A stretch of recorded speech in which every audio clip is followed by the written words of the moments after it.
Ladies and gentlemen, this is The Burning Truth.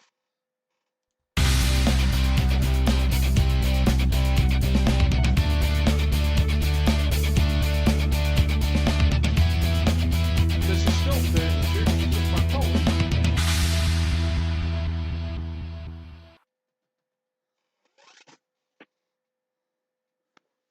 Hello, this is The Burning Truth. Hello, we are live. And in case anybody's wondering what's going on, nothing bad has happened. Everything is fine. Colleague is fucked up yet again. I wouldn't say messed up. I think we got the job done. Don't you? You fucked up. I didn't mess up. You fucked up. You fucked up. How did I mess up? You fucked up. Explain. So, from our ends, I normally get to listen to a little bit of a tune. Did it. You all know the intro.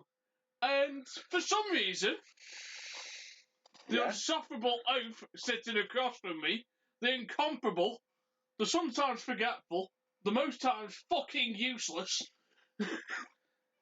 Nothing new there from his usual intro. But always lovable. Oh. And mostly dependable. Mostly. You rely on me, bitch. Don't rely on you. Yeah, you do. I just suckle from the teat. I don't have to reply to that one. Because I've either got to accept it, which makes me sound wrong, or I've got to sit there and sound homophobic, which I don't know what to say. Yeah, so my colleague forgot to take his earphones out of the Out of our our soundboard. Out of our soundboard, while I was doing some tests earlier to make sure everything was working. So therefore, I couldn't hear when the music had stopped. I was well aware of it, but Because you're sitting in front of the bastard screen. you should trust me. I don't trust you with the key to your own house. Really? It's the reason why I sleep on the way back from every faraway wrestling journey. Because if I die while I'm awake, God knows I will haunt you for the rest of my life. You already haunt me now. So what's the What's going to be the difference? I'd rather die while I'm asleep and not know how we died than die while I'm awake and go, fuck you, Kyle! You Fuck did you, this to man. me. Fuck you, sound guy! Fuck you, everybody.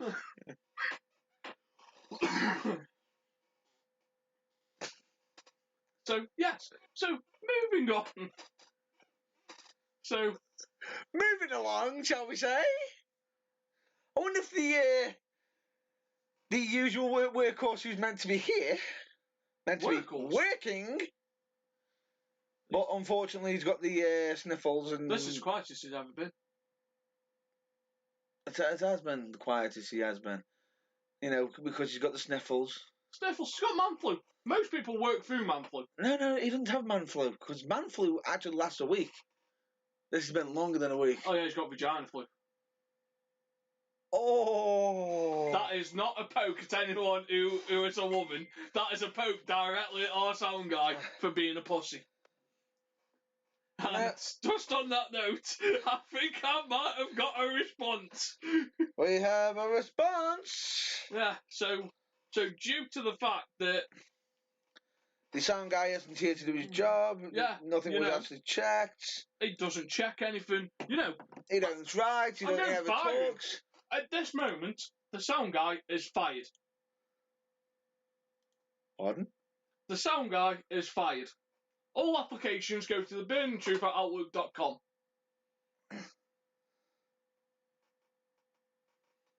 Really? But I don't turn up. Do you pay a workforce that don't turn up?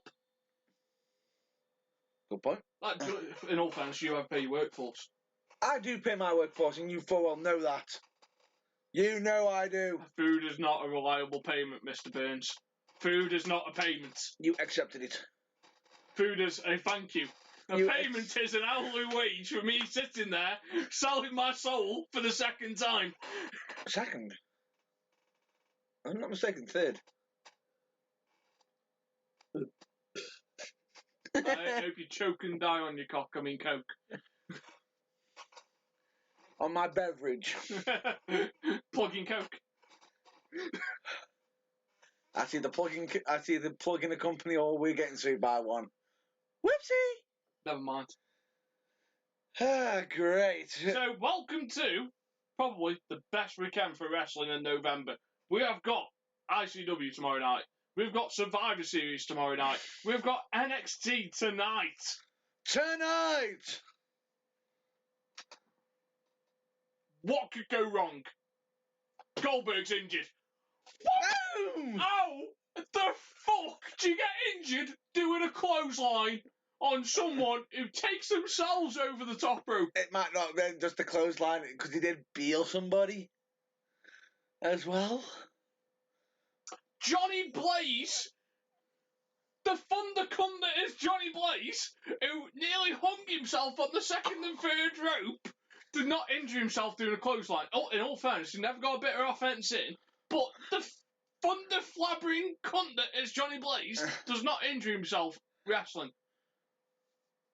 And I think he had more airtime than the actual staff. You know, people have been thrown out of Royal Rumbles by Chris Masters did not get injured. Medic! It looked like this. But how? Just how? No idea. The main event for Survivor Series might not go on. Well, the fact that you two Could you imagine Vince McMahon's phone call to John Cena at this moment in time? John, shit's gone down for real this time, son. How quick can you? How quick can you get here? How quick can you get here? Vince, I'm on the plane. I'm on my way back. Send me the jet, Vince. Send me the jet. Send for the man. Send for the man. Vince Good Lord. must have poo coming out from everywhere. Every orifice of Vince McMahon Right. must be shitting himself at this moment. There's only a few things actually that are going to happen here. Either Brock's going to have to really, really be gentle. Which is never Wait. gonna happen. Wait. Let me finish it. Brock's going to have to be very gentle. He's going to have to be a cuddly toy for Bill Goldberg. Protect him in the ring. Even though Bill Goldberg turned around and said, come at me with them elbows, I fucking dare you. You don't poke the bear. Don't poke the bear! And if you're going to poke the bear, don't injure yourself. No, he's injured himself, then poke the bear. I bet Brock Lesnar's just sitting there going, well, this is why you went away after we last fought. Oh dear. Time does catch up, but even Goldberg, even admits he's even gone on stage. He's in better shape than Bill Goldberg. Kevin Nash wouldn't have tore his quad while chucking someone over the rope. Really? In all fairness, This is Kevin Nash we're talking about. this is Goldberg. No. I'm not on about that. I'm on about the fact that you just turned around and said Kevin Nash couldn't tear his quad throwing someone over the ropes. Take into account he got into the ring once, did a clothesline, ran across and tore his quad. Well, at least he ran across. Goldberg sort of just stumbled across. He didn't need to run or move. He just had to put arm out. Swing arm. However, I have to give him his due, okay, if it was the clothesline that did it, you have to give him the due the fact that he managed to counterbalance himself to land back in it on his feet and look like a badass. Which he did. To a degree. Notice the word I said. I'm just disappointed that you plan this big thing and then you go and have him be a little bit reckless on the Monday Night Raw. You've got a temporary line in front across the ring. Security line. Security line, police line. Security line of wrestler,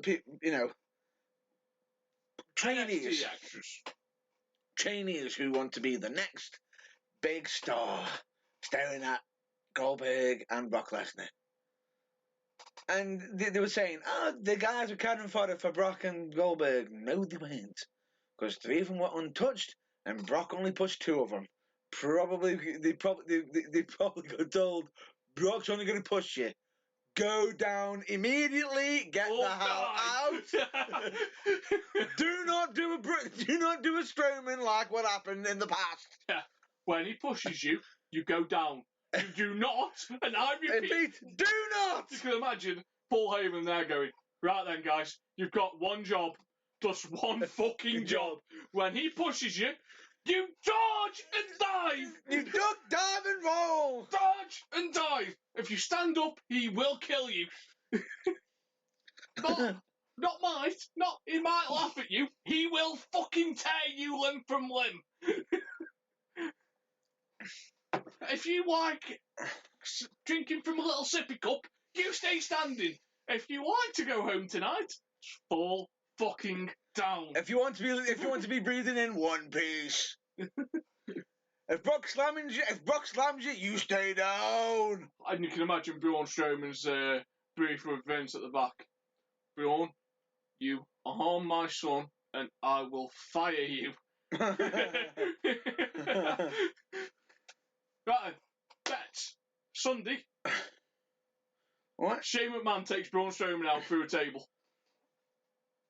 I'm not taking that. I'm not going against that bet. I'll put money on that bet. I'd put money with you. Who's going to hold Braun in place? Do you see Orton and Wyatt holding him in place? I can see Orton and Wyatt possibly holding him in place with a bit of an extra. Harper? Yeah. In all fairness, part of me can see Undertaker being subbed in last minute. What, for Shane? Yeah. Nah. Shane's nutty enough to do it. I know, but how cool would it be to have a team led by No. We're not going down that route. Taker needs to protect himself.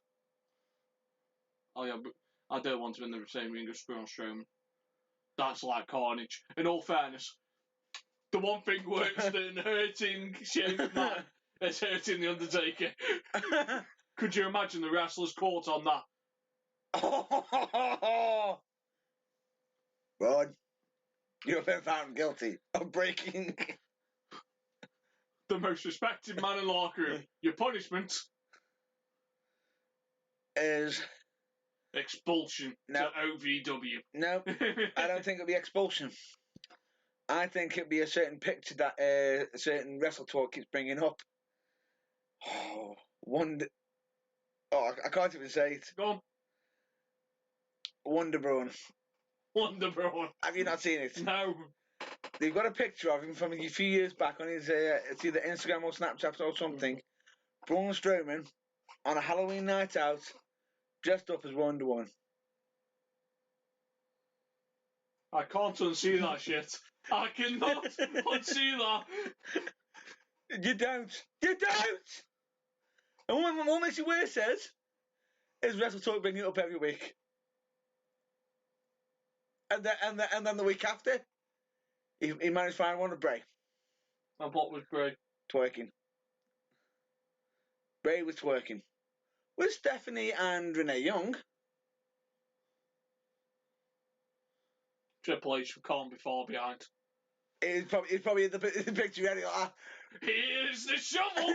No. Sledgehammer shovel. And you can see Stephanie going, put it down, it's fine, we're just playing. Triple H holding the sledgehammer like this going, Soon. Bray. No, not higher, Bray. Soon. Well, you can see him there going, you've got Sister Abigail, I've got Sister Sledge. Hey, sister, go, sister.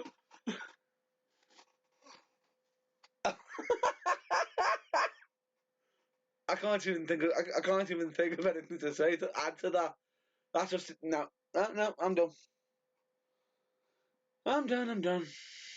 Right, moving away from Wonder Woman and fucking twerking. Wonder Braun And Turking Bray. You haven't actually seen the picture. I don't want to see the picture. That's what makes it worse. Don't show me the picture. No matter what you're thinking right now, it's far worse than what you think. Nothing can be far worse than what I think. Oh, really? It is. If this is a picture of Wonder Bray that's been sent in, I swear to God I might kick you. No, it's... Whoa! Is that you, Gene? No. Is that Braun Strowman Yes. with Alicia Fox. Yes. What? For this year. Why is he wearing Santa's dress? It's a onesie. That is not a onesie. Well, That is not it's- a fucking No. onesie. No. To a normal person, it's a onesie. To Braun, a very, very 3/4. That is not a onesie. A onesie has like legs, not a fucking. Oh God! It doesn't have a chuff gap. Why? Why did he have to say that one? He sent it. Well, I don't look. He sent it. No, I can avoid looking at that. Right, moving on. Too late. There you go. Just bear with me, just while I get rid of one of my colleagues. No. There you go. Who's that across? No idea. It looks. I'd say it looks like Finn Balor, but Nope. it's a bit buffy for Finn. No, that's way before he was in WWE. Right, moving on to the first of two topics. Well, actually, we just want to get the predictions out of the way. No. So, We're going to do topic predictions. okay. What's the first topic? So, we watched one of your favourite channels, Pardon? which is What Culture. It's not one of my favourite channels. I actually just watch it now and again. Now and again, weekly, every week. Not On the weekly. hour. Every hour. No, it isn't. I like to keep. He sits here jacking off. Whoa. You know, fucking. His King Ross Rephrase picture- that. His King Ross picture's a bit sticky. What? No. Jesus H. motherfucking Christ. You Yankee Doodle dumbass. It's your fat piece of Yankee Danky Doodle shite. I was trying If to. you're going to do it right.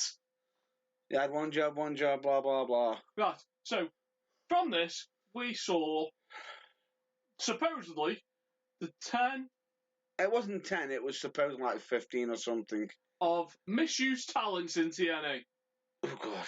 Misused talents in TNA. Right, now on this list, some of them we actually agree with.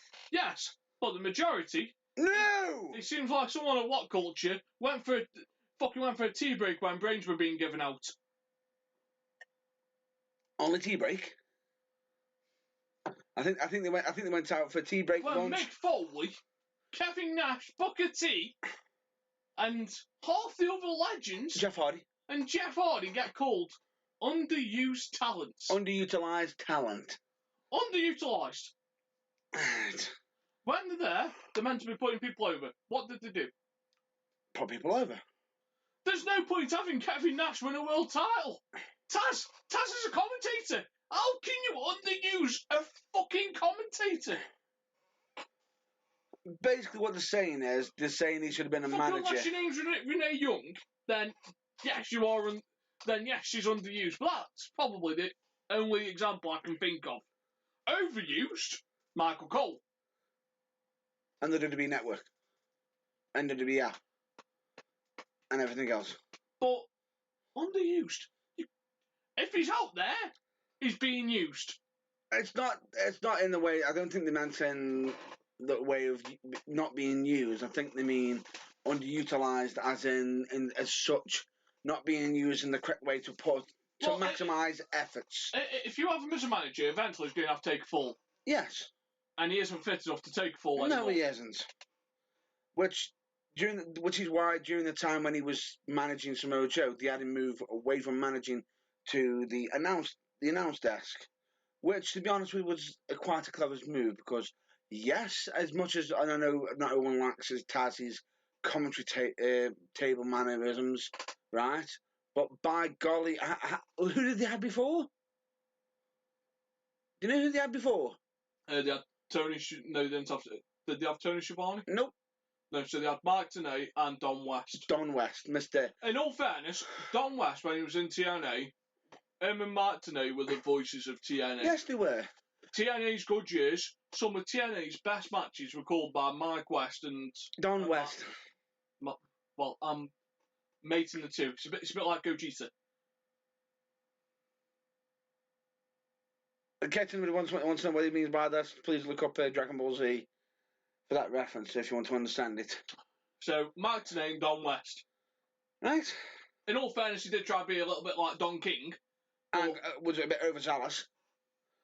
Which is what got him supposedly booked up, because they said he was more of a sales pitch guy. They then moved him into the back, outside, and then all of a sudden, if you listen to his commentary in some of the golden matches of TNA, his commentary was on point. It was sort of on point at times, because he knew how to keep them up. He knew how to get them up. He didn't know how to, when it come time to slow a match down, he didn't have the expertise. But that's where... What? But that's saying that, where Tenay should have come in.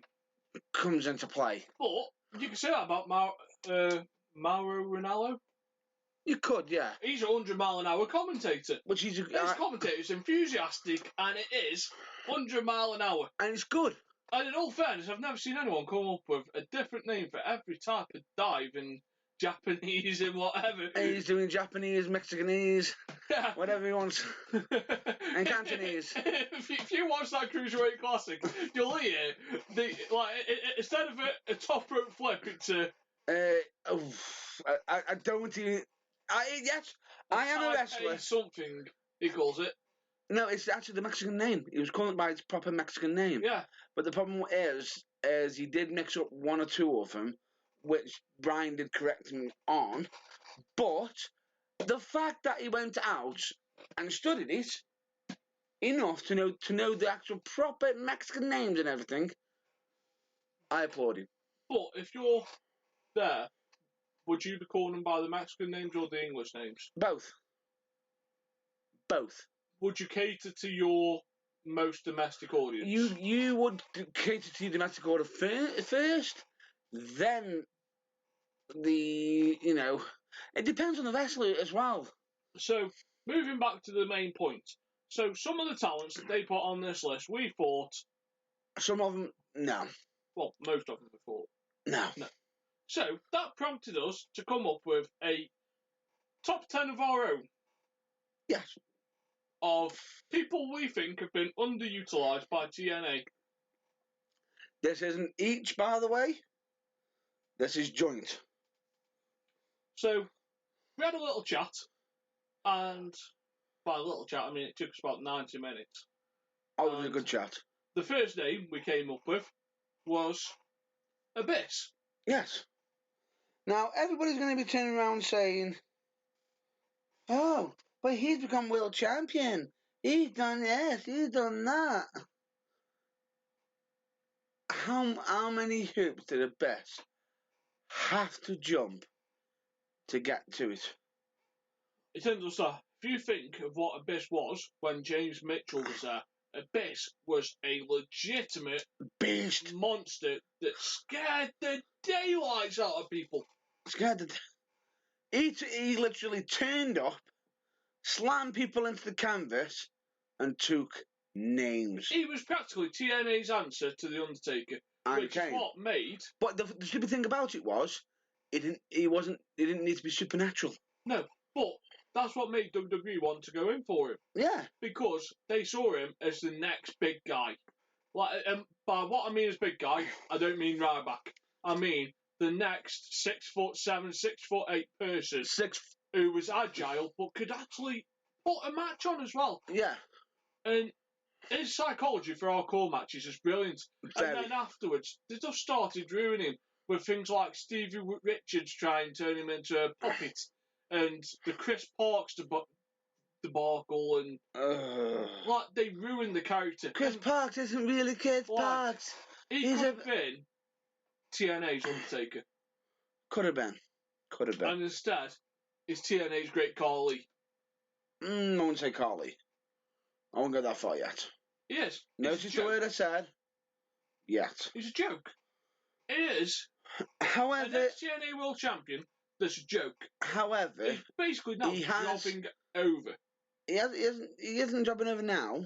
He has been a former tag team champion, if I'm not mistaken, as part of Decay, which seems to be rejuvenating him quite nicely. But the funny thing about it is, I actually have sympathy for him because it wasn't just that. He had to deal with the whole immortal thing as well. Oh, they're coming, they're coming, they're coming. And then find out he's a part of it.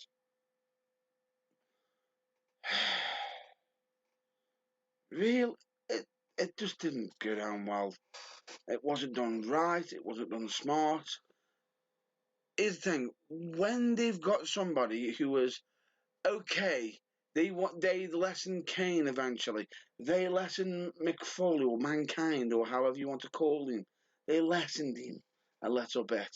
But this wasn't going like Mick Foley didn't do it in one swipe.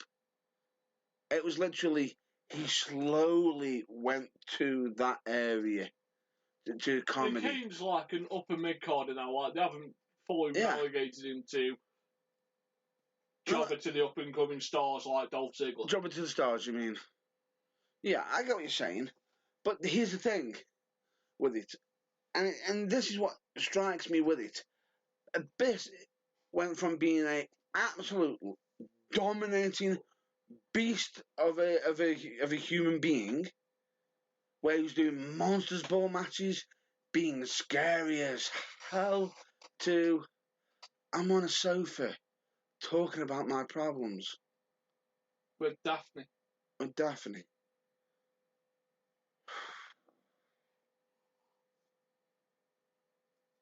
Really? And then the whole Chris Parks thing. Really? No. So, moving on to our second pick. So, our second pick was Elix Skipper. Primetime Elix Skipper. Right. Would you like me to start this one off? Yeah. Straight away? Elix Skipper. In all fairness, I don't think TNA was the only one to misuse him. It wasn't that wasn't the only company that misused him. Do you know what the other company was? Ring of Honor. No. WCW. Oh, you didn't know that, did you? He went under a different name, didn't he? Primetime Elix Skipper. It's prime time, baby. Yeah. The man is very athletic. The man can do a good tightrope walk. He does an his probably crowning moment, and it's a little bit Mick Foley syndrome when your whole career is defined by 1 point. One point, and as soon as he did it, everything else before it was instantly click, delete. So, Mick Foley was chucked off cage. He is therefore known as the man. Tomohiro Karane. I think it was Cowboy James Storm, was it? Yeah, it was a triple threat cage match. No, not triple threat. Triple threat tag team cage match, wasn't it? Nope, it was a tag team cage match, 6-sided cage match between America's Most Wanted and Triple X. Yeah. Which was at the time the version of Triple X that was being used was Christopher Daniels and Elix Skipper, not the one with Loki / Kenshi / was it Kavold? Yeah. Yeah. But no, and this Honor Karane, he runs across two of the sides of the cage, which are thin as hell, and then jumps onto James Storm's shoulders mid-fall. Yeah, and Honor Karane's him off the cage and back into the ring. And that was one of the times where Don Wesley's expressions, "Good God!" screaming down the mic was very suited. Yeah, it was amazing. But after that, what did they do with him? They broke them up. They broke up that team. And then pretty much straight after, Christopher Daniels moved on. And where did Elix Skipper go? I'm searching. TNA at that point could have benefited from a proper mid-card title. Not an X Division title, but a mid-card. Something to link up to the main event. They did, but supposedly, it wasn't being used. It wasn't. Was that the global title? No, there wasn't then. They had the X Division, but No, I mean something other than the X Division. Like, they could have done with a No. proper mid-card title.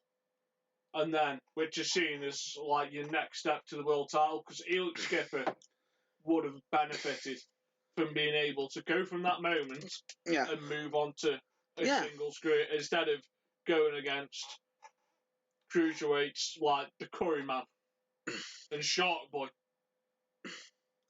It didn't do him any favours because then he was pretty much pushed down to the point of where he was not really being utilised or even used at times, which is a shame. And he was just being brought out for TNA's America's Cup or whatever it was called, World Cup. Yeah.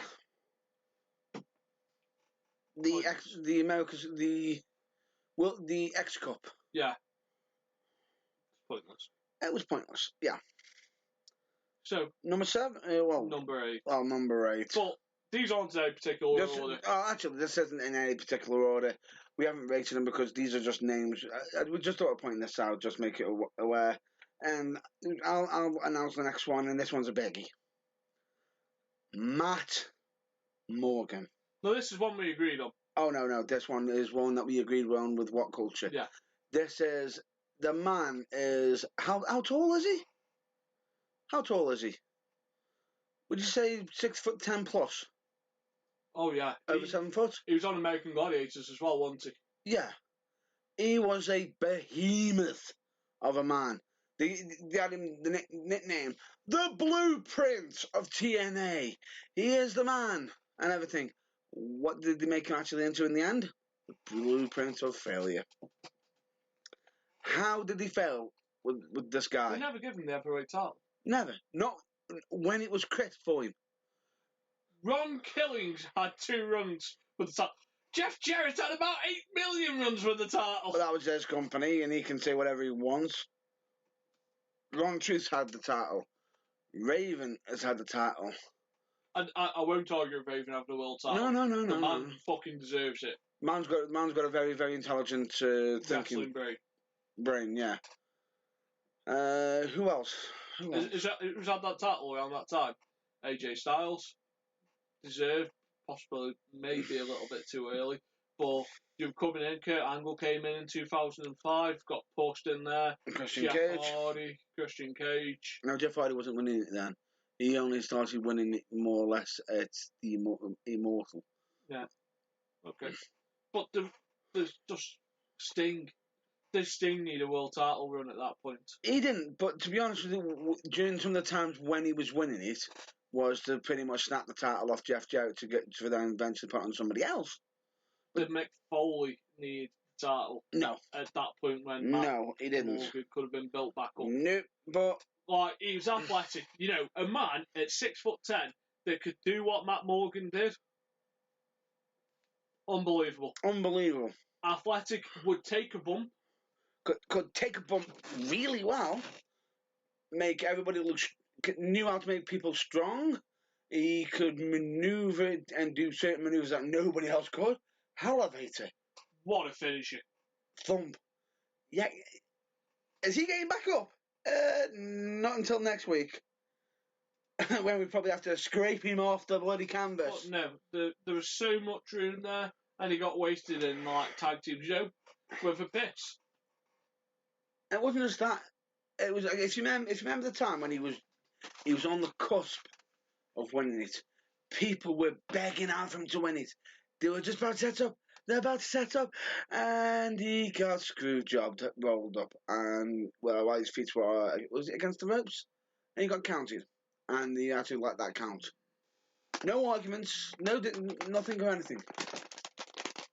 Really, TNA?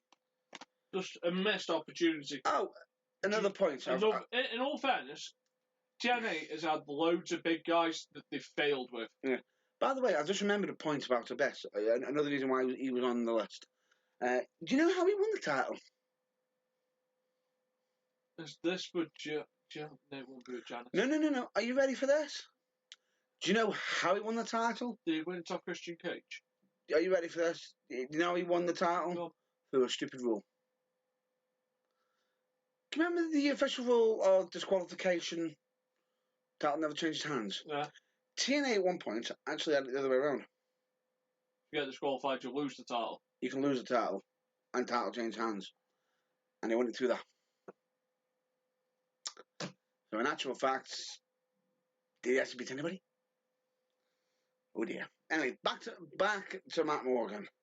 The man had a mountain of a climb to come from WWE, where WWE even they made him into a stuttering giant, which I thought was stupid. No one knew what to do with Matt Morgan. But in WWE, they didn't know what to do with him. But then when he came to TNA, he had the look, he had the thought process, he knew how to wrestle. Basically, this is where they had an ex-WWE guy, where it would have been perfect to push him because he wasn't going to go back to WWE. A bit like EC3 is at now. the time. Yeah. But like how EC3 is now. Difference is with EC3, they actually give him the damn title. Yeah. So let's move on to our next one. So number 4 on our list, or number 7, whichever way you want to look at it. So number 4 was one that most people won't associate with TNA, Okada. Nope, not many people realise Okada actually wrestled for TNA.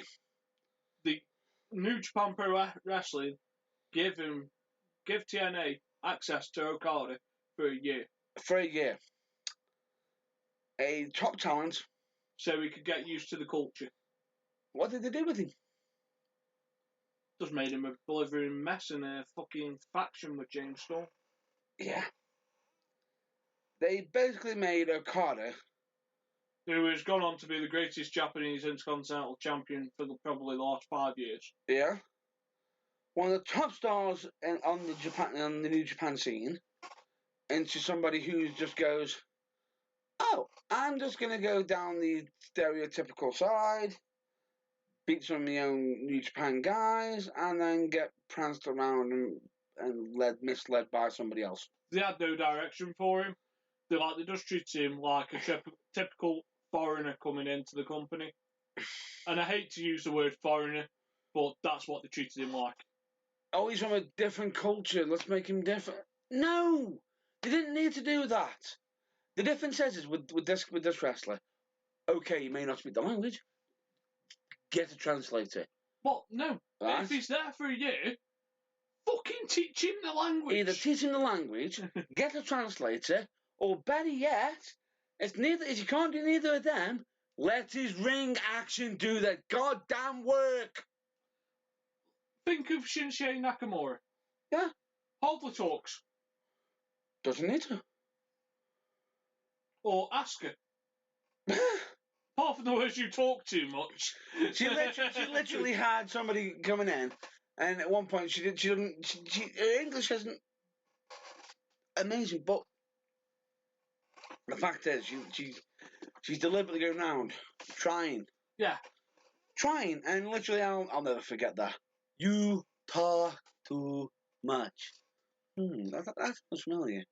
That sounds familiar for a certain guy that we know that normally works the sound, who was fired. Was he fired for this reason? You talk too much. No. Oh boy, you never shut up. Oh wait, no, it wasn't. It was you never shut up. We generally can't see him. You can't see him. But the sound guy. Number 5 on our list, because I don't want to drag the list out for a full hour.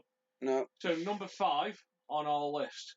Now, this is where we started to disagree a couple of times.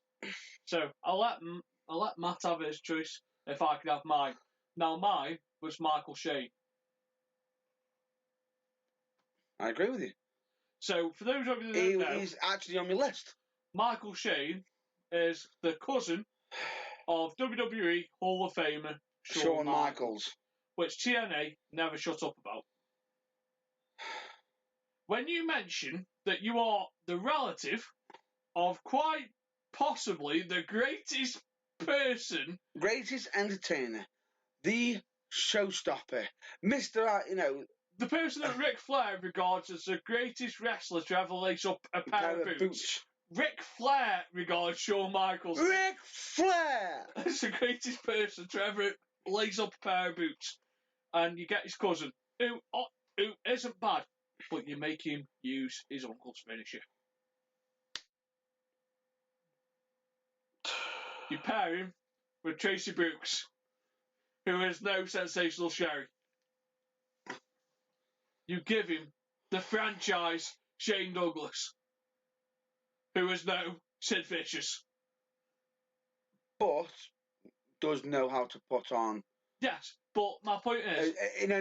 trying Whoa, to whoa, make whoa. him- You can't diss Shane Douglas on that one because Shane Douglas is a top talent and actually knows how to actually get a reaction. As you full well know from his ECW days when he did the whole NWA this title can what?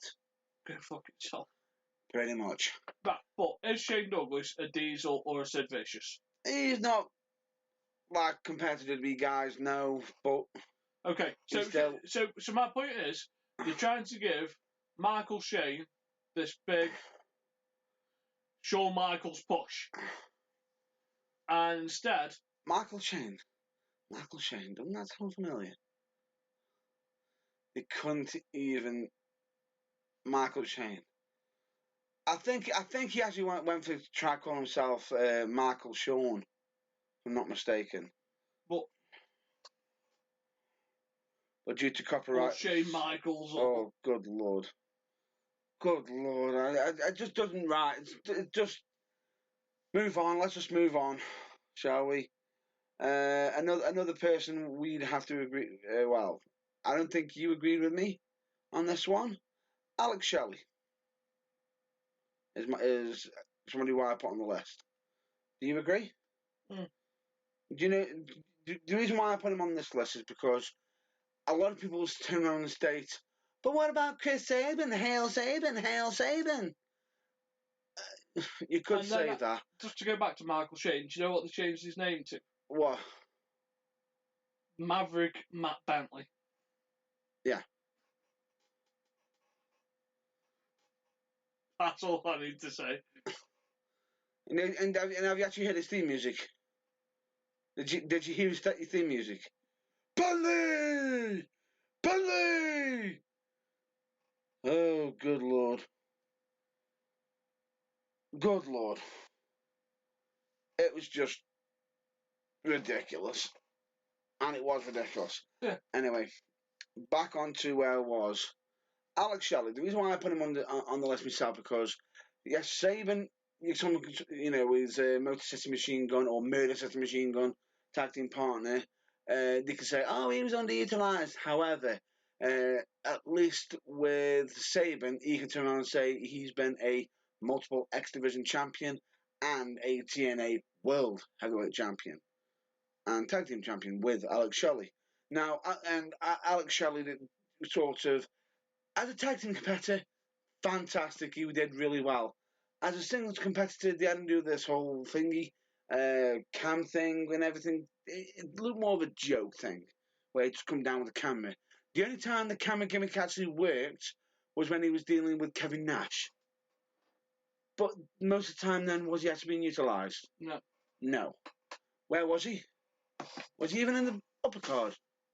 No. Was he even mid-card? I think Alex Shelley suffered from what I like to call Rocker Syndrome. Rocker Syndrome, which is basically... One of them becomes the Shawn Michaels of the tag team group, and the other one becomes the... Marty Jannetty of the group. Now, Chris Sabin went on to become TNA World Heavyweight Champion. So we can get... We already gathered which one's which. Moving on. So, I'm going to put a tag team in. And it pains me to put them in. Go on. The Young Bucks. I can't dispute. Generation Me, as we're known on it. Now, the Young Bucks have gone on to become the hottest independent tag team in the world. In the world. With their Super Kick Party! Someone needs to super kick them in the fucking head. Anyway, the point being is, what was ridiculous with this is how did they utilise them? They had them come out straight away against the Motor City Machine Guns. Fantastic. Let them showcase what they can do. What did they do after? Fuck all. Nothing. Next to nothing. Didn't climb up any mountains, and then eventually just went, what do you think about just flattening them up? Why?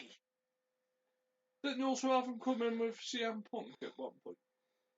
What? Which tag team came in with CM Punk in his very short time in TNA? That wasn't that. No. No, that was somebody. I think that was somebody else. But moving on. Hiya, Phil Brooks!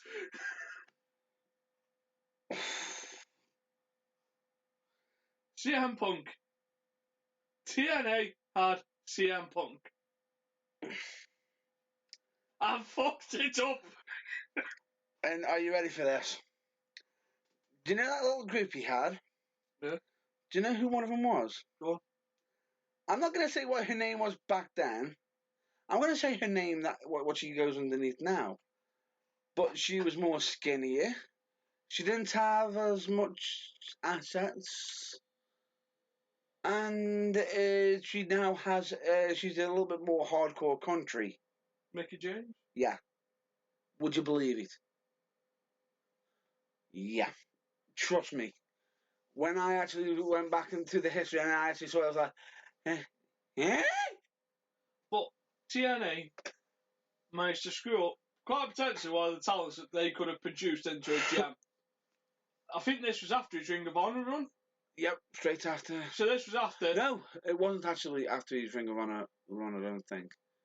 It'd be interesting to see if it was after, because... No, it wasn't. It was during...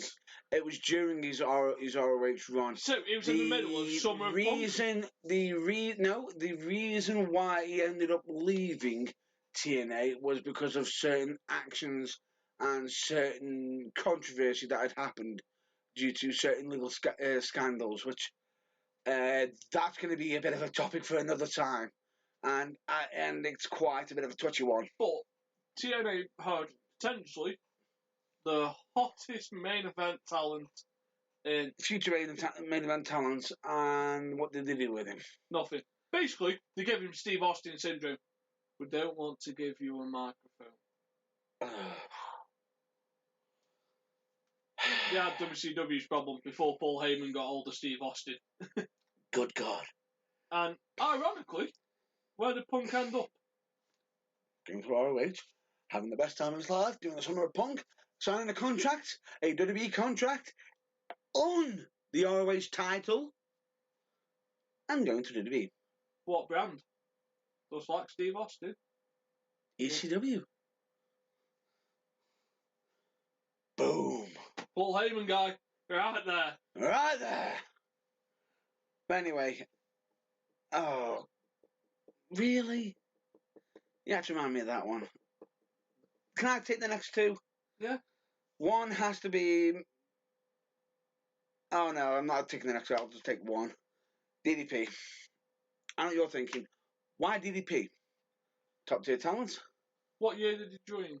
It was during the time when Jeff Jarrett was doing his monumentous run of I'm the world champion! 2003, 2004. Something like that along those lines. So just after he'd been released from WWE, however, not too far after WCW shut down.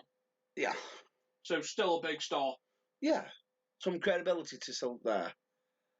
Right. They got him in. Right. He come out. He looked the Don King. They made him look strong, blah, blah, blah. Now, they had one or two things they could do. They have two choices here. Right? One being the bad choice, one being the good choice. Which choice would you like to hear first? Let's go for the bad choice, the one that actually happened. The one that actually happened. They bring him in. Yay! Let's put him in straight for the TNA heavyweight title against Jeff Jarrett. Bring back forth, build, to get screwed over at the end and absolutely gets beaten by Jeff Jarrett. And just so we can have Jeff Jarrett say, I beat another former top WWE guy. Or former WCW heavyweight guy. A top wrestler. Basically, all he was used was to be Jeff Jarrett's a notch on his belt. For Christ's sake. The good choice, which wasn't utilised, should have been done, And I think whoever actually decided, if anybody suggested this, right, I want to find out because I would actually pay for this guy's Happy Meal. I'd actually pay for McDonald's Happy Meal. And I don't mean anyone from the Far East, I mean the one from the UK. If he actually does it, I will actually, if he actually comes over and actually shake the guy's hand, I'll actually take him to get a Happy Meal. And I'll allow him to keep the toy. Right? The first thing you do, you go to top star. You don't put him straight away against the world champion. If you want to do that, that's just pretty much just going, come in, blow your load, bye, out the door. No, you don't do that. Sounds like a confessional. No, you've got a star who's getting a little bit on. He's trying to wind down.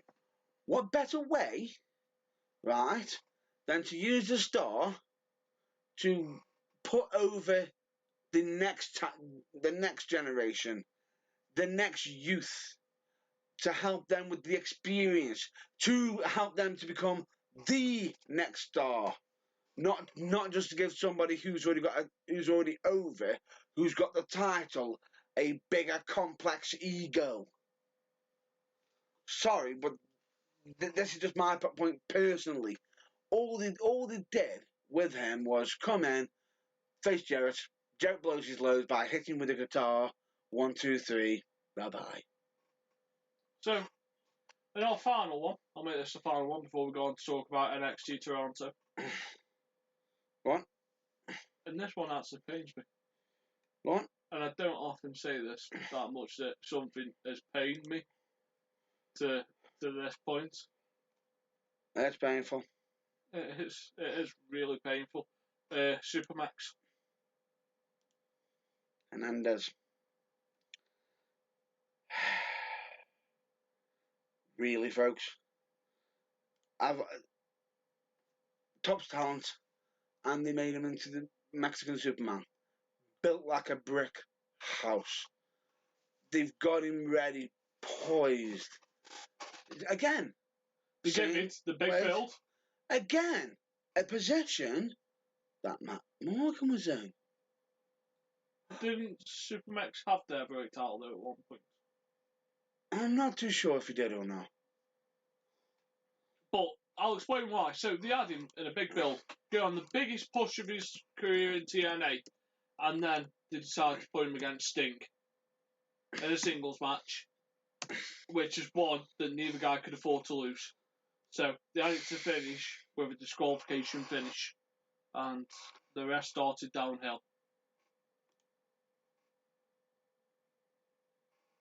Carry on. It's just brilliant tag team career. His tag team career ran on for too long. Could have had the TNA heavyweight title because it would have reached a big audience in Mexico. The only thing he had was a Feast and Fire, which was for the heavyweight championship, and he didn't win it. No, but could you imagine how over that would have got them in Mexico? At the time, I think they had a working relationship with AAA. They did. Could you imagine the cross promotion? Supermax had his tag team career quite well. Yeah, he did. But his singles career, no. Like he could have brought him in so much merchandise from Mexico, because Mexico is a country that has two religions. One of them is Christianity and the other one's wrestling. Yep. And they somehow managed to get this guy, if I'm not mistaken, right now, he wrestles for, he is or has Lucha Underground. The man is 6'4", 285 pounds. But he can fly over the top rope with ease. And throw people around like a rag doll. Yeah, he's basically a machine. Yeah. It reminds me a little bit of Monty Brown. Yeah. And what did they do with him? Ready? Let's get him in. Let's get him wrestling. Let's do this. Let's build. We can get some money. Let's just blow it off and just have him lose. Like, I don't often say that you should give someone a world title to see what it does in their home country, but that would have been huge. That would have been huge. he could have been the first Mexican wrestler to win the TNA World Title. And unfortunately, nah, mate, he wasn't, and it's a shame. So let's go on to NXT. Honourable mentions before quickly. Marty Brown. Singles as a single competitor, James Storm. I think personally, because okay, a lot of people are saying, but he had a TNA World Heavyweight Title. He's had a good career with Beer Money. Yeah, he has. As a tag team match. Brilliant career as AMW. AMW, yes. Singles competitor. Go on. World titles. World title. Only one. Not two. One. He held it for a week or a month, where he got hit by his own tag team partner, and eventually lost the title. But no, it's. But it was stupid. I understand why he basically made him into a weak transition from just to turn Bobby Roode heel. That's what he was there for in that run, which I think is a bit of a poor because he should have had a longer run. But there's plenty more. Another one I can say possibly Hector Garcia. In case anybody wants to know who he is, he's from the World X Cup. They were building him up into a top talented star, and what did he do? Out with them. They didn't even give him. They were about to make him the next big Mexican star. No. Lance Hoyt.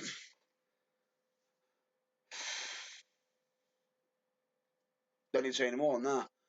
Paired him with Christy Hemming. Yep. And what's the little rocker's name?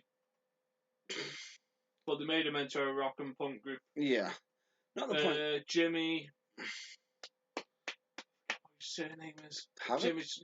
Yeah, it might have been Jimmy Havoc. I doubt it. Because... No. It was. I forget what his partner's name. It was Jimmy something. It was a little rocker. He was in the X Escape match. You're trying to remember who he tagged with? Yeah. Straight away, Jimmy Rave. Yeah. Jimmy, I think is it Jimmy Rave? I'll just gotta confirm first. Yep, Jimmy Rave as the Rock and Rave infection. Yeah. Yeah. That's why Christy Hemming injured herself and couldn't wrestle anymore. Yeah, probably from doing the, what was it, Guitar Firefly Crotch? What a finishing name! Actually, I'll get the proper name for you now.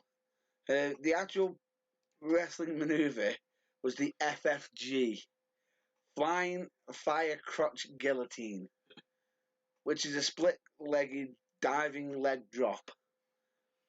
Now, don't mean foot. Don't try that in the bedroom, lady. Do not try that! And for God's sake, do not try that at all. Please don't. I don't want to be hearing. I don't be having emails of I've torn this. My mother's lost a ball or anything. I've just got images of someone, like of a female standing on the bed, going, right, just like that. Pick the leg up and bang. I don't want to hear of anything being broken of the nail genitalia at all. Could you imagine that trip to A&E?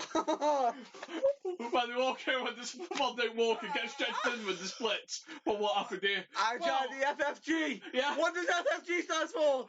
Flying Fire Crotch Guillotine. What the? What makes you when it says? They would, instead of actually demonstrating it because they're already in the position, they would have to actually explain it in full detail or just go, look on TNA! Click. If anything, if someone did that, Jesus Christ, you'd probably get more TNA views. That'd be brilliant. God, Lord. I just feel sorry for the bloke that's like that. Like, you best aim this right.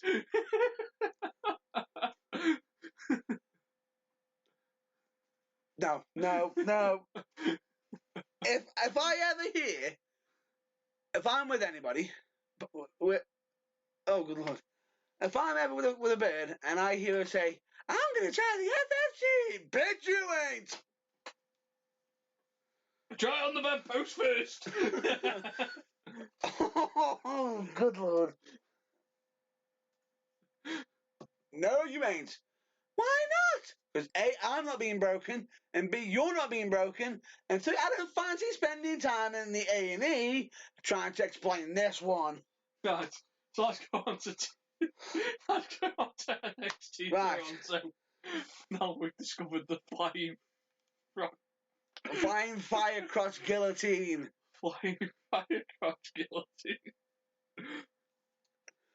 Just to make everyone aware of this, this is going to be an extended episode because we have got quite a bit of detail to go through. We'll try and make the predictions as quick as we can. That we will. Right, because straight away, we've got, if I'm not mistaken, 5 matches so far. Yeah.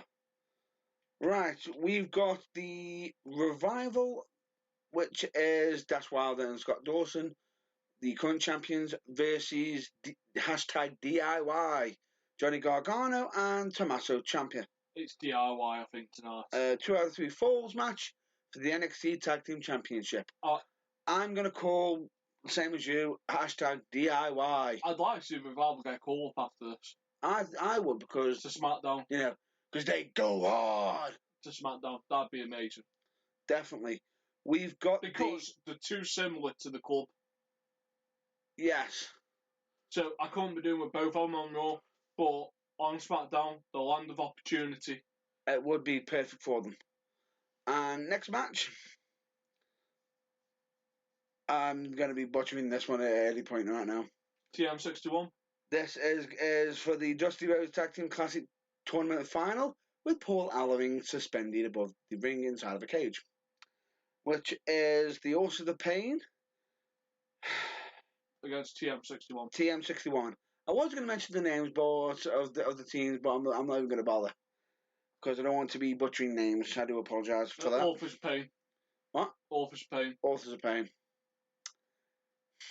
Singles match. It's glorious.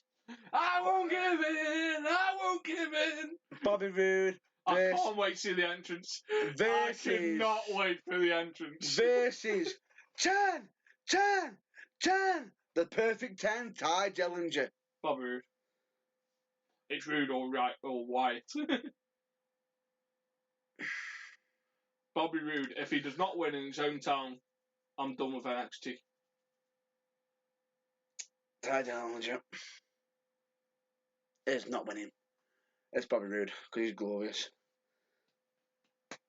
This isn't going to have anything different, is it? Probably not, no. Nope. Singles match for the NXT Women's Championship. Asuka versus Mickie James. Asuka. There's going to ass kick. And I feel sorry for Mickie James. Oh, I don't. She's probably being paid quite a bit of money. Oh, probably. Right. This is where we might differ. I think it will be. Singles match for the NXT Championship match. Will it be Samoa Joe versus the NXT champion Shinsuke Nakamura? Can I go first? Yeah. I am going to pick Shinsuke Nakamura. I'm going Samoa Joe. Right. There we have it, folks. The one difference. I think the loser gets called up to the main brand. Same here. I think I agree with you on that. But I think Shinsuke... As daft as that sentence sounds, and people who aren't used to TNA will go, the loser? Not TNA, NXT. The loser gets to go to Raw? Or SmackDown. Or SmackDown? So how's that a punishment? How is it? But no, I think Joe's happy in NXT. He gets to help out teaching. Does he want to be on the road constantly? Probably not. Whereas Nakamura would be a great benefit to SmackDown, where it lacks serious face main events. You could say that, but I think he'll stay because I think they might be building up a Shinsuke Nakamura versus Hideo Itami. He's injured again, Hideo Itami is. But when he gets back. No, because he's got to finish off with Austin Aries. Nakamura, for me, is needed on SmackDown. They're lacking main event faces. Fair enough, but I can't see them bringing him up straight away because I can't see him on SmackDown though. Because we won't get to hear it. Kinshasa! Swap Corey Graves for David Otunga. Oh no. Oh no. Morello. No. Well, leave Morello and JBL where they are. No. Chuck Graves over with him. You mean just remove David Otunga and put Corey Graves there? Yeah. That's fine. Anyway, moving on from that, that's the predictions for that. Come on, Joe. Don't let me down. Come on, Shinsuke. Prove me right. Prove me right. Prove me the reason why I've used your name. The SSS Nakamura. In case you're wondering what that's for, that's due to some gaming, which is a nice little cheap plug for TBT Games, which at the moment we've currently got a series going on, which is Matt Burns versus Alex Owens. Best of 5. That's a 5 series which is currently ongoing at the moment, which is being revealed every week on Wednesdays at 7. Or 2 p.m. Central. How long have you been waiting to say that? 7 live in the UK or 2 p.m. Central. God damn it. Right then. Anything you want to cover? So, you wanted to just have a quick chat about people that have benefited since the draft. Yeah. Now, we said we'd keep this as quick as possible. We will be keeping this as quickly as possible. Straight away, one person that I think that has benefited from this draft, nobody's going to disagree with me. You may actually hate this person in actual fact. But Yates is doing his job. He's doing his job so well. And he is, at the moment, on fire. Would you agree? World champion. Material stuff. Before the end of next year. If he isn't, he's been robbed. Yeah, if he don't get a world title... Or it was a shot. In all fairness, I'd love to see him win the Royal Rumble. Oh, that'd be interesting. Straight away, in case you're wondering who we're on about, do you want to announce him or would you like me? The Miz. He is The Miz. The man has been practically on fire. Now, we actually turned around and we were saying Dolph Ziggler winning the title. Yay, blah, blah, blah. No, you were saying yay. I said yay. I said, fuck my life. But I actually agreed with you on your argument. The Miz has been an absolute fire because here's the thing. He has been coming at Daniel Bryan, rubbing that title in his face. I'm the champion. I'm the champion. You want to trade me to Raw? You want to trade me to Raw? And everything. The man has been on fire. He shows he's passionate. The man isn't there to be liked, and he knows it. Yeah, he's being really decent at the moment, in all fairness to him. That's a credit to him. Maurice's doing her job. Perfectly. Helping him to be hated. Promos are on point. He's come so much on in the ring. His in-ring ability. He's putting on matches of the night now. Yeah. If you look at The Miz, the main evented WrestleMania, and comparing to The Miz... Now? Past Miz? Miz now? Yes. Is amazing. Yes, because the man knows how to use the mic. And a lot of people don't actually compliment him for his wrestling. Well, they need to start doing now, because he even took some of Daniel Bryan's moveset and made him look legitimate with him. Yeah. Just amazing. Anybody you want to mention? So, I wanted to mention someone who I thought has benefited greatly since the brand split, and that's Heath Slater. Oh, definitely. Now, most people go, well, he's had his Raw 1000 spot doing the comedy bit with the job with the legends where he's jobbing out. But That's not. yes, it's TV time, but he wasn't getting the push he deserved for all the effort. I know he was on 2 wellness policy violations. Yep. So, but he's having the time of his life now. Right He's now. rejuvenated with Rhino. Yes, he's still doing all the work, bumping, but The man's having fun. and he's in the right spot. He's taken as a semi-serious threat now. Yeah, it's believable. You know, especially seeing as he's standing next to A man beast. a man beast who actually tried to become, if I'm not mistaken, a Senate. I think he won his first race. No, he didn't. He didn't actually win it. Unfortunately, he actually came short. Ah, well, that's unfortunate. Unfortunately, so. I'm sure Linda can have a word with Donald Trump when she gets in the party. Come on, Donny, do me a favour. Why did I instantly assume you were going to go, come on, Donnie, let's go party?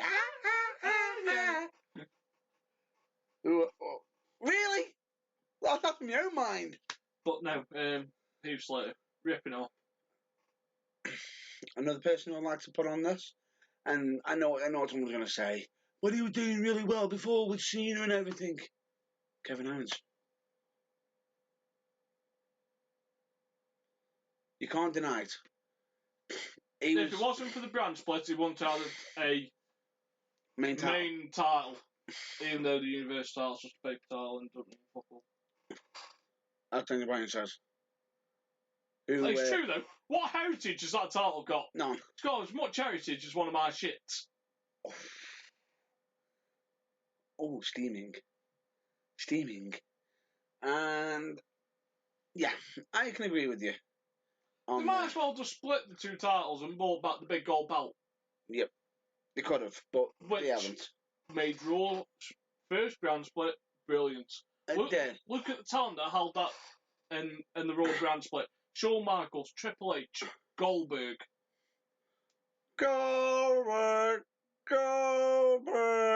John Cena.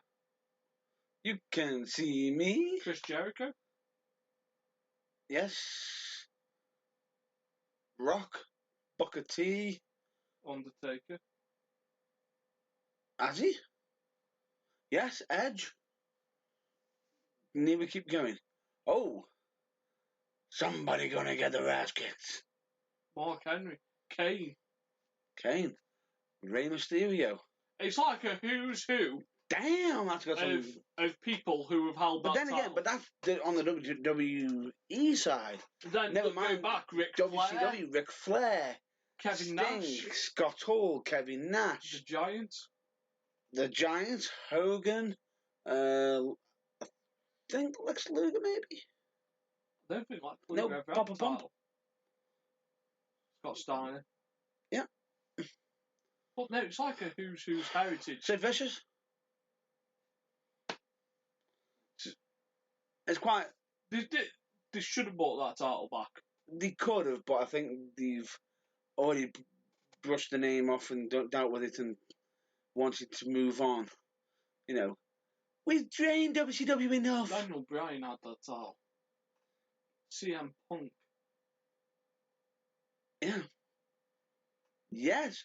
And that was during his thingy stage where he was ripping up, if I'm not mistaken, Jeff Hardy. Yeah, Straight Edge Society. Yeah. Actually, he's held it twice. Held it twice, because the first time he took it off Edge, and then ended up losing it by not even being in the match. And then, no, he's Jeff Hardy.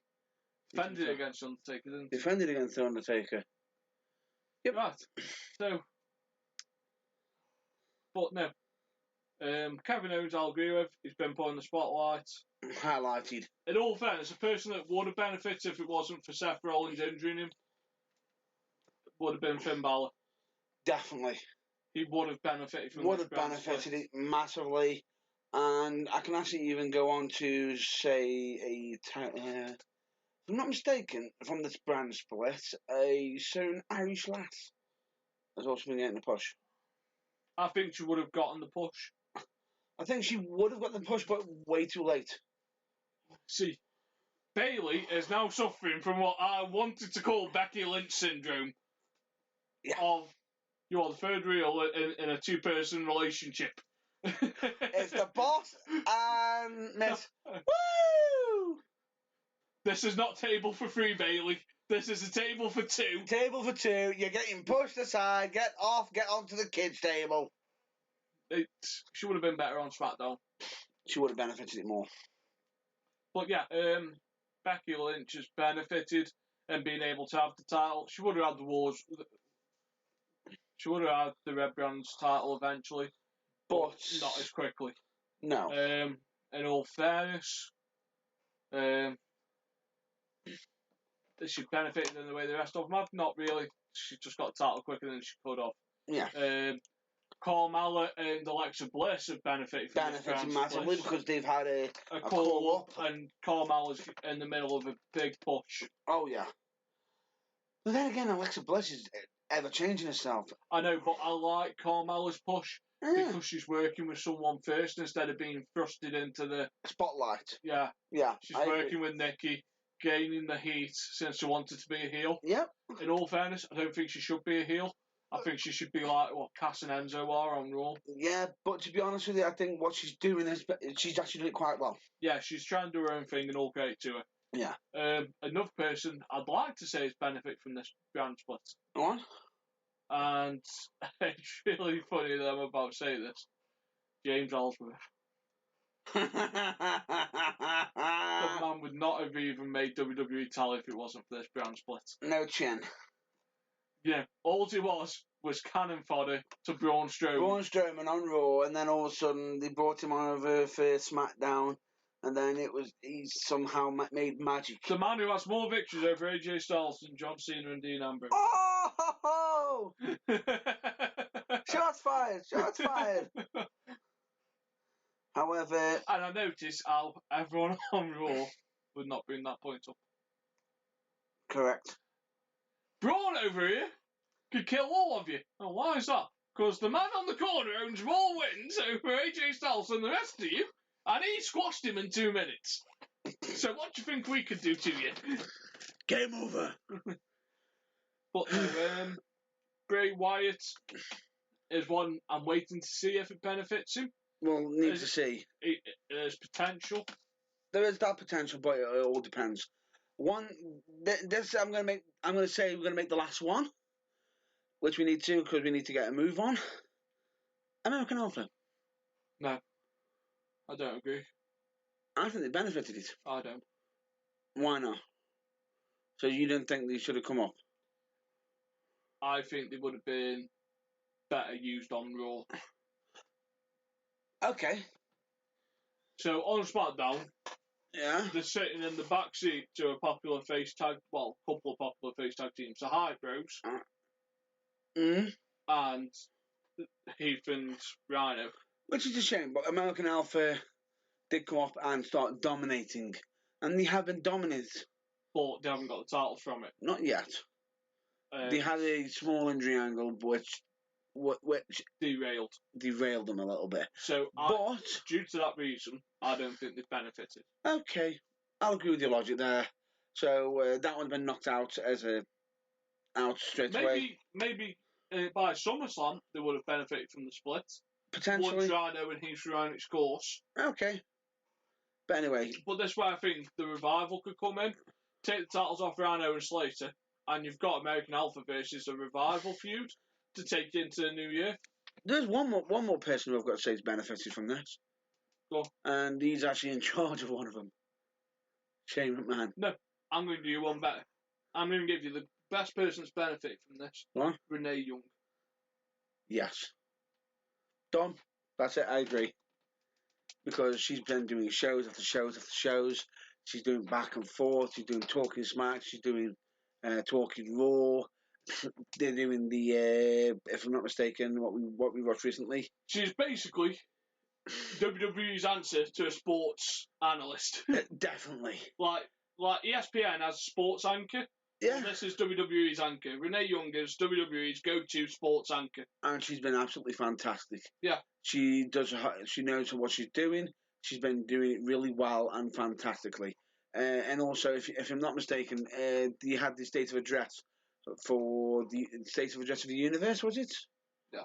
For both Raw and SmackDown over the Survivor Series, and she had to keep in check Stephanie McMahon, Mick Foley, Shane McMahon, and the ever so popular Daniel Bryan, who, Stephanie was throwing out catchphrases. Mick Foley was saying, "Please give me sympathy until Stephanie fires me." Shane McMahon being Shane McMahon, I'm in the trenches. I'm doing my best, trying to put himself on TV. And you got Daniel Bryan there, who just doesn't give a care in the world anymore, and just firing shots wherever he can, left, right, and centre, and mentioning rival company, supposed rival companies that Mick Foley wrestled for. So let's move on. Let's move on. Shall we move on to the final part? Yes. Which is the predictions for WWE Survivor Series 2016. Shall we get straight into it? Yes. We've got a singles match for the WWE Cruiserweight Championship. If Kalisto wins, the title and the Cruiserweight division will transfer to SmackDown. This is the Brian Kendrick defending the championship against SmackDown's Kalisto. I think this is a false ploy to make you think anything can happen, but it won't. So I think Brian Kendrick retains. I think Kalisto. I think Are you going for the double switch? So we might as well get out there now. No. So you think Miz retains as well? I think Miz retains. I think they try and go for the double switch. I think they're teasing the double switch. I don't think Vince will go through, but if SmackDown gets 4 titles, it's got 2 hours, and 20 minutes are still dedicated to replaying Raw.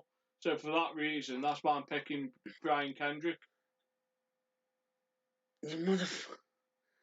I did this last time. Well, don't listen to me. You stick with your choice. No. I did this last time, and I absolutely paid. But the problem is, the logic is there. So I'm switching from... No. I'm switching. Too late. You convinced me. It's the Brian Kendrick now. I don't want to be the reason that convinced you to swap over. I'm just stating my point on why. Tough. Accept it. You've got to live with it. Thank you for... I don't have to live with it. Thank you for making me see the other ways. I'm going to go with the Brian Kendrick. I just don't think they'll pull the trigger on the double switch. That's fine. Moving on. So might as well go for the Miz versus Sami Zayn, which is a single match for the WWE Intercontinental Championship. If Zayn wins, the title will transfer to Raw. Miz is winning. Yeah. However, I do think they'll trade him. You think? Possible, but... For the Cruiserweight division. Really? Not this year, but I think eventually. Because the Cruiserweight title would do better on SmackDown. Fair enough. Because you've got the people who called it on there before. But I don't think it'll be this year, but eventually I do think Miz will end up on Raw. Right, fair enough.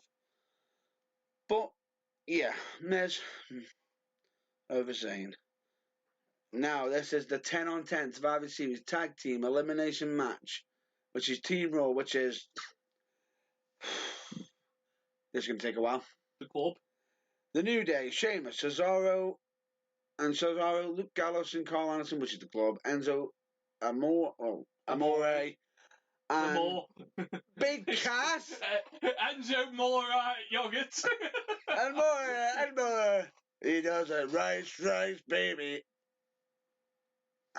Anyway. No, Matt Burns. Anyway, the Shining Stars versus Team SmackDown, Heath Slater and Rhino, the Hype Bros, American Alpha, the Usos, and Breezango.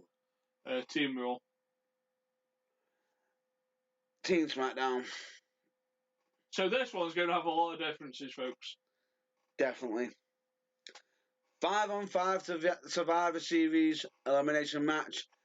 Team Raw versus Team SmackDown. This is the women.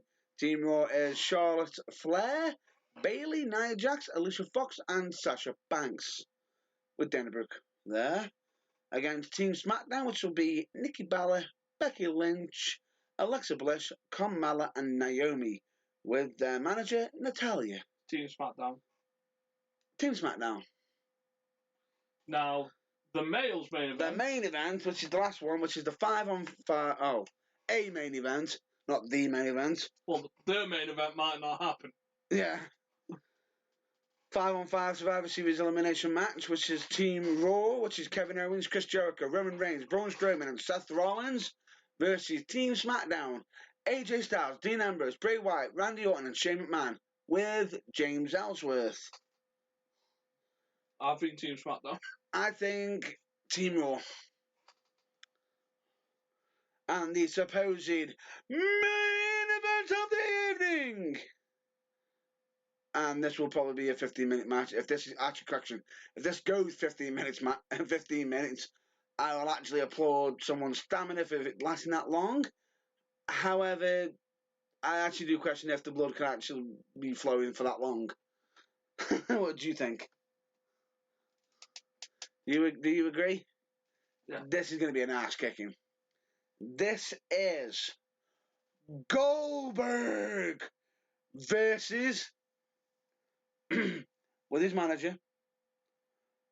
His name is Paul Heyman, and he is the advocate,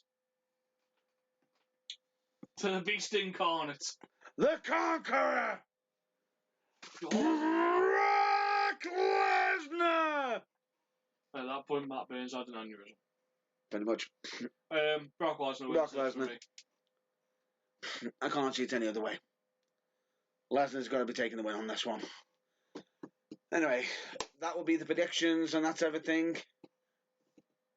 So anyway, that would be most likely, this is going to be the end of the show, so we're just going to do a quick wrap-up. Is there anybody you want to give us a quick shout-out to? UK Wrestle Fan Zone. As always, we give a shout-out to our gaming channel, which actually is on YouTube on Wednesdays, but then again, you can always go to YouTube to actually check out our, any past recordings of this, or you can go to Spreaker, which is where you can probably hear us Or live. you can find us every Monday on UK Wrestle Fan Zone's page straight away on YouTube, which I do have a copy of our recording, which is does actually go up pretty much straight after, as soon as we finish this live.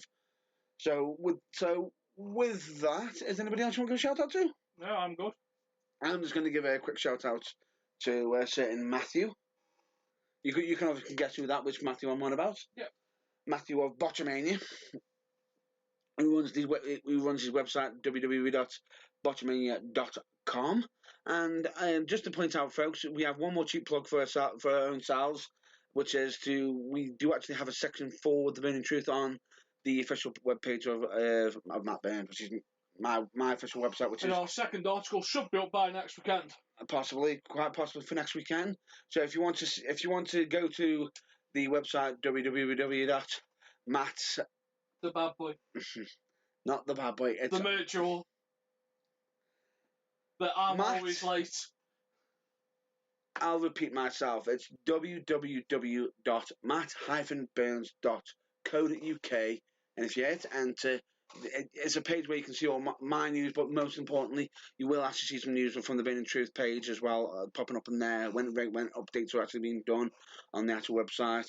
You can actually go on there for the merchandise and everything, but more importantly, this is the main point of actually for the website plug.